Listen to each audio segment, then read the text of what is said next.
Bakı Elm Festivalı 2014 Azərbaycanın elm tarixində ilk dəfə Azərbaycan Milli Elmlər Akademiyasının təşkilatçılığı, Bakı Şəhər İcra Hakimiyyəti, Rabitə və Yüksək Texnologiyalar Nazirliyi və Təhsil Nazirliyinin təşkilatı dəstəyi ilə 10-11 noyabr tarixində UNESCO tərəfindən təsis edilmiş Ümumdünya Elm Günündə Bakı Elm Festivalı 2014 keçiriləcək.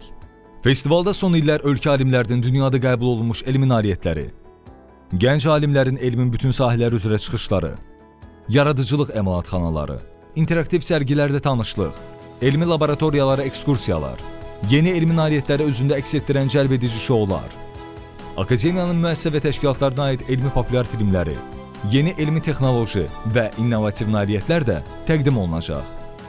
Festivalın sponsoru Azərbaycan Dövlət Neft Şirkəti və Azərseldir. Bakı Elm Festivalı 2014-ün qapıları bütün vətəndaşlar üçün açıqdır.